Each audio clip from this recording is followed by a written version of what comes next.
Bonsoir. Aujourd'hui, c'est l'histoire d'un coup de foudre.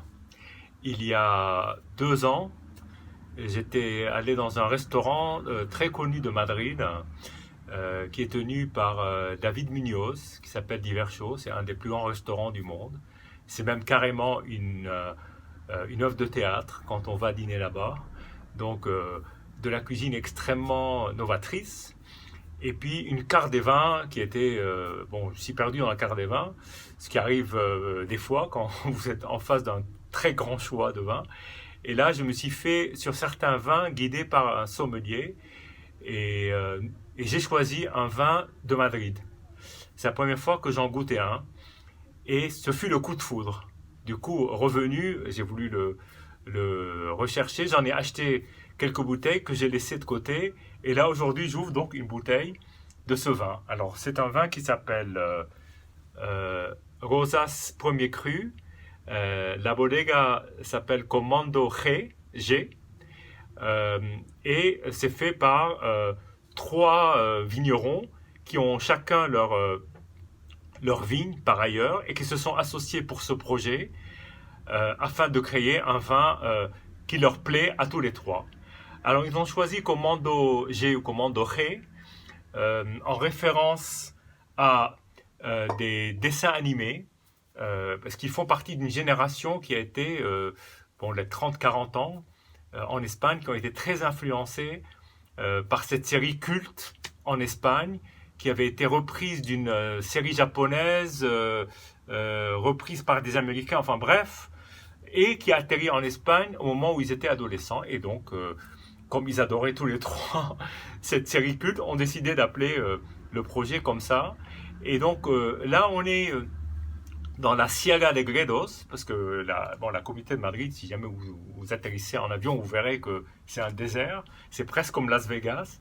Et donc il y a des sierras, et il y a une Sierra de Gredos avec un plateau qui monte à 900 000 mètres, et sur ce plateau, ils ont repris des vignes, et ils ont commencé à faire du vin il y a une petite dizaine d'années, à peine 7-8 ans. Alors, leur modèle, ça a toujours été, d'abord c'est de la terre de Grenache, il y a du blanc, hein, mais le rouge c'est de la terre de Grenache, pour l'essentiel, il y a du Carignan aussi, donc Grenache-Carignan. Là on va goûter un 100% Grenache, et leur modèle c'est Emmanuel Reynaud. Emmanuel Reynaud c'est Château Rayas, le château neuf du pape, probablement le plus convoité dans le monde. Donc ils recherchent des vins, comme on va voir, qui sont quand même assez particuliers par rapport au Grenache tel qu'on le connaît. Donc déjà, on va regarder la robe, et là vraiment on est sur une robe orange, hein. Enfin orange, pas orange au sens évolué, mais orange, c'est-à-dire reflet rouge extrêmement clair. On est plus proche d'un pinot noir d'Alsace. C'est Bourgogne, mais même certains Bourgognes n'arrivent pas à cette clarté. Donc déjà, la robe est surprenante. Et je me souviens que de ma vie, je n'avais vu un Grenache comme ça. Alors, alors c'est la première fois que je le regoute depuis 2 ans, plus de 2 ans. C'était début juillet 2018. Je me souviens très bien, c'était un samedi, dans cette espèce d'hôtel qui ne paye pas de mine. Et vous arrivez au dernier étage et vous avez au premier étage, je sais plus, au premier étage, et vous avez un restaurant absolument incroyable. Alors voilà, alors le nez c'est vraiment particulier, hein. C'est cerise, euh, orange, pelure d'orange. Un nez assez de terre, mais de terre très très très sèche, hein, c'est pas la terre bourguignole. Et là, après agitation, encore je pense qu'il a besoin d'être aéré, parce que là, 2016, il a 4 ans, mais ce sont des vins qui, je pense, ont un potentiel de 10 ans.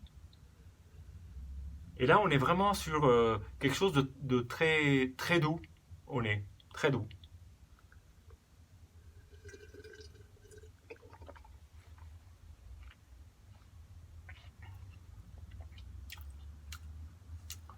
Là, je retrouve des sensations vieilles de, allez, 26-27 mois.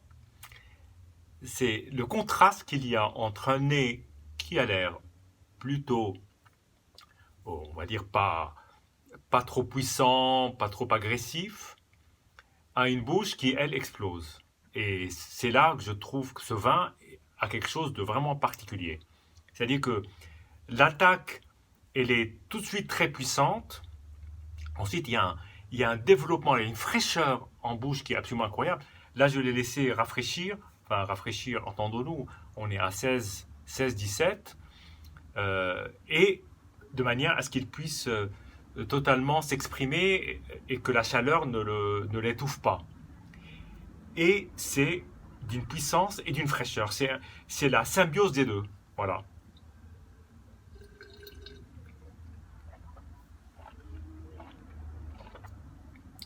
Alors, si on va aller plus avant, il y a un côté orange marmelade, un peu cerise, euh, un, un tout petit peu floral et très fin et très parfumé. Voilà. Très très beau vin, je suis ravi de le regoûter. Il me reste peut-être 2 ou 3 bouteilles que je vais goûter sur les années qui viennent. Santé et à bientôt.